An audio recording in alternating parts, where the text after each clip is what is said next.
Now, for just a little bit of clarity, I think a lot of times we can find clarity in in the opposite. So I'm going to talk a little bit about the devil's advocate position. And I would say that that's sort of represented by the low elbow and high wrist that we see. And so in this particular case, it seems that the wrist and the shoulder sort of go together. They're kind of married. So if you drop the elbow and take it out of the equation, the motion will automatically sort of start from here, the basic détaché, and then you have this raised wrist. And what you'll get, she used to demonstrate this lovingly, but you'll get something like,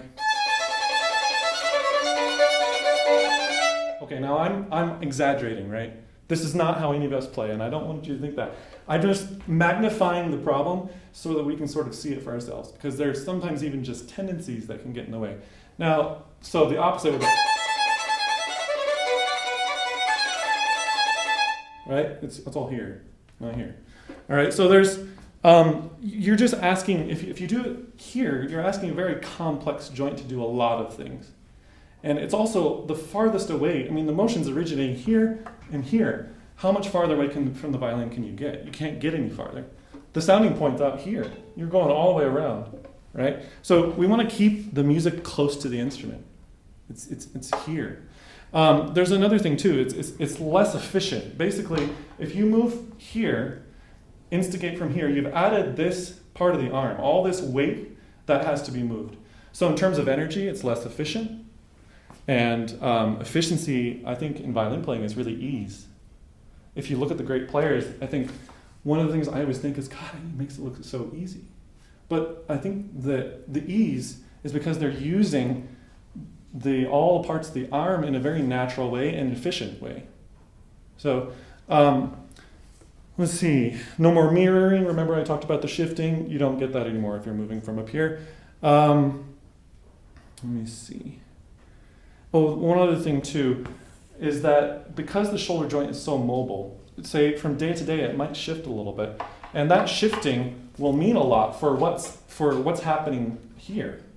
So you might practice one day with your shoulder in one position, and then the next day you might be a little tighter in front, whatever, so it's moved a little bit. So now you kind of always, I feel like I used to feel, because I used to play a little bit like this, I used to feel like I was always having to struggle to keep my bow straight.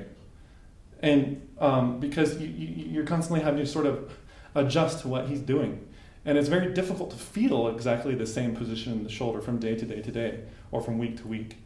Okay, so now some of the causes, I think, of this position, I think that a lot of us don't choose it. I think it's actually done to us. And I think really, in a sense, the primary cause is a person has a bow arm that's too long for the space that's being given to it. Okay, so they just don't have room for their arm. If I had an arm that was much shorter, I could have my arm straight, right? My wrist straight. But here in this position, if I'm relaxing a little bit, my arm's just too long.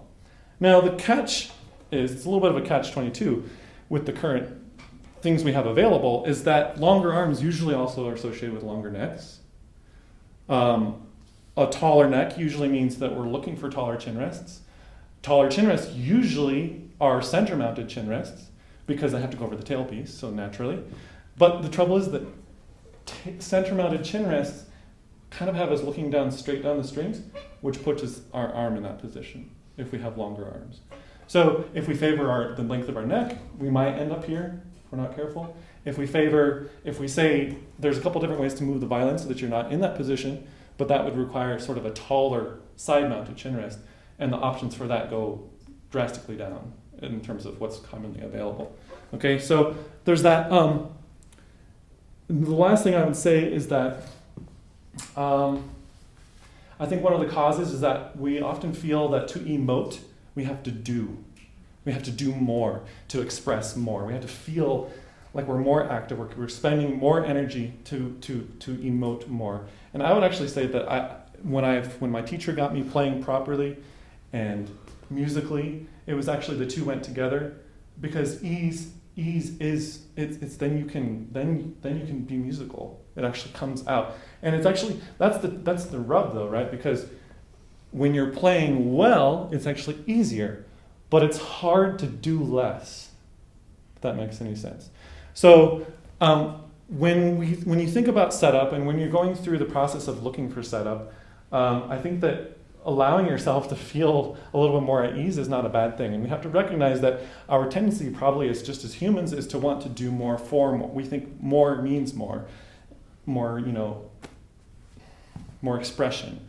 And when we look at great players, there's a calm here, there's a calm here. It's all the energy's there, okay? And that's quite efficient. It's small, it's not large motions. All right, so just to recap, I hope that what we've done is kind of like, we've looked at a little bit at body position. We've looked at maybe what my teacher wanted me to do, what I sort of practice in my own playing. You may or may not agree on that, that's fine.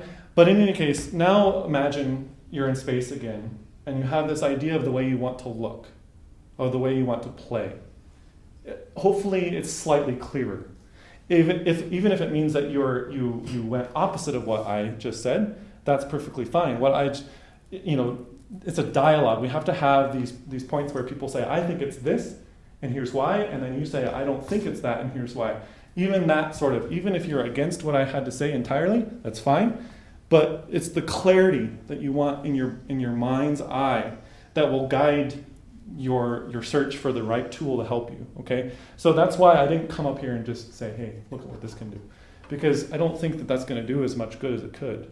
And I think that, in fact, with a fully adjustable, a 360-degree spherically adjustable chin rest, a chin rest that can move in every direction, it requires a sort of shift in the way we think about setup. Because now we have to start with our own ideas of what we want, and then we figure out ways of moving the violin to match.